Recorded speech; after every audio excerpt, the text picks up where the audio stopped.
oregano, simpleng halaman po, minamahal ko mga kapatid. Minamahal ko mga kaibigan. Dapat po tayo nagkakaroon ng higit na pagpapahalaga sa mga halamang gamot. Dapat po talaga tayo sa mga tabing bahay, may mga tanim na ganito. Lalo na po yung may mga batang maliliit, yung mga bata na hindi pa alam hindi pa alam magsabi kung anong sakit.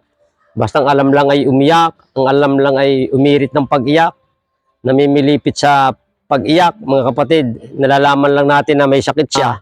Nung una kami, bago pa lang kami mag-asat, maraming mga anak kami, mailit pa mga anak namin. Pagka iyak ng iyak yung bata na hindi tumitigil, tinitingnan namin yung bumbunan, ay pag nakalubog po, ay ibig sabihin masakit yung tiyan ng bata. Doon lang namin malalaman na masakit ang tiyan ng bata. O kaya pag ubong-ubo, yung ang bata ay halak na, yung hirap na hirap huminga.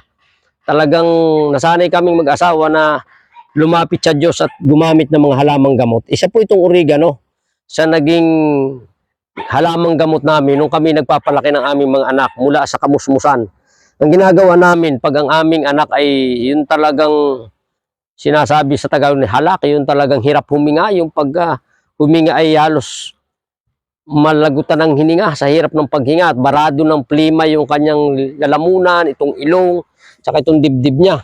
Nang ginagawa namin mag-asawa, kumukuha kami nito, ng ganitong dahon. Ang aking asawa ay napakasipag ng paggamit ng ganito, mga kapatid. Ang gawa niya, kukuha siya ng mga ilang dahon nito, tapos huhugasan niya lang, igaganon niya lang sa tubig, tapos ilalagay niya doon sa tasang bubog. Sa tasang bubog at ilalagay niya sa ibabaw ng kanin na malapit nang mainin. Yung iniin na yung sinaing. O kaya, pag hating gabi at kailangan namin kumuha nito, kami nagkaroon ng mga tanim nito, ay ang gawa namin ay pag sa hating gabi na at ang bata hirap na hirap huminga, ubong-ubo, ang ginagawa namin mag-asawa, ay inilalagay din namin ito sa tasa bago magpapakulo kami ng tubig na mababaw laang sa kasirula, doon namin ipapatong yung tasa na may laman ito. Parang in-steam lang, mga kapatid. Mga simpleng paraan bahay para makasurvive lang ang pamilya, ang inyong anak na may sakit, na hindi nyo agad madala sa ospital dahil walang pera. Hindi nyo madala agad sa ospital dahil hating gabi na. Hindi nyo agad madala sa doktor dahil unang-una ay mga walang maipagpa-ospital agad. Pero pag kayo po'y gumamit ng ganito, ugali namin ng ganito, mga kapatid, nasanay kami mag-asawa, palibasa ay marami kaming anak, ay nilalagay lang namin sa tubig na yung tasa, ilalagay na lang namin sa tasang bubog, tapos ipapatong sa tubig na nakulo, yung tasa, hanggang kalahating tasa lang yung tubig na mainit. Tapos ay tatakpan na. Tapos pagka nakita namin, naramdaman namin ito pwede na, yung nalalaya na siya sa init, kukunin na namin at pipigain ng aking asawa. Pagkatapos ay ilalagay sa kutsara at ipapainom sa baby. Kahit sa baby, pwede po yan, mga kapatid. Kaya kami natuto kami mag-imbak ng pulot pukyutan. Nabili kami kahit pa dalawang buti, isang buti. Kasi yung isang kutsara nito, haluan mo rin ng mga kalating kutsarang pulot, haluin nyo ng halong-halong, ipainom nyo sa baby.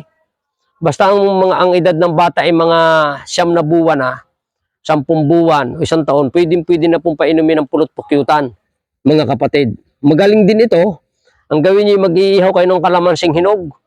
Pagkatapos yung katas nun, ihahalo nyo sa katas nito. Pagkatapos mainit-init pa, ilalagay nyo sa inyong palad, yung kaya ng inyong palad na tiisin na init, siya yung ihahaplos sa dibdib at sa likod ng bata. Saka dito sa liig niya, ihaplos nyo. Yung sabi, haplos ng pagmamahal talaga. Hagurin nyo ng marahang-marahan ang likod at dibdib ng inyong anak. Tapos sa kanyang diig, haplos lang na marahang-marahan na mayroong katas ng inaw ng kalamansi na kasama ito. Yung katas din po nito na in-steam ninyo, mga kapatid. Alam nyo, makakatulong ng malaki. Ugali lang namin mag-asawa. Basta gumamit ka namin ng halamang gamot, bago i-apply po yun, kami nananalangin. Sabi namin sa Panginoon, Panginoon, sana po idampin ninyong iyong kamay ng pagpapagaling para ma-relieve ang karamdaman ng aking anak. O kahit sino sa amin, basta mayroong may sakit, bago gumamit po kami ng mga halamang gamot, bago i-apply po yan, aming inihiling sa Panginoon, magitan ng panalangin na pagpalain ng Panginoon. Kayo man, ini-encourage ko kayo na sa paggamit ng halamang gamot, kayo po'y manawagan sa Panginoon, magsumamo kayo sa Panginoon at tumingi kayo ng kanyang patnubay. At ako'y naniniwala, pagpapalain kayo ng Panginoon.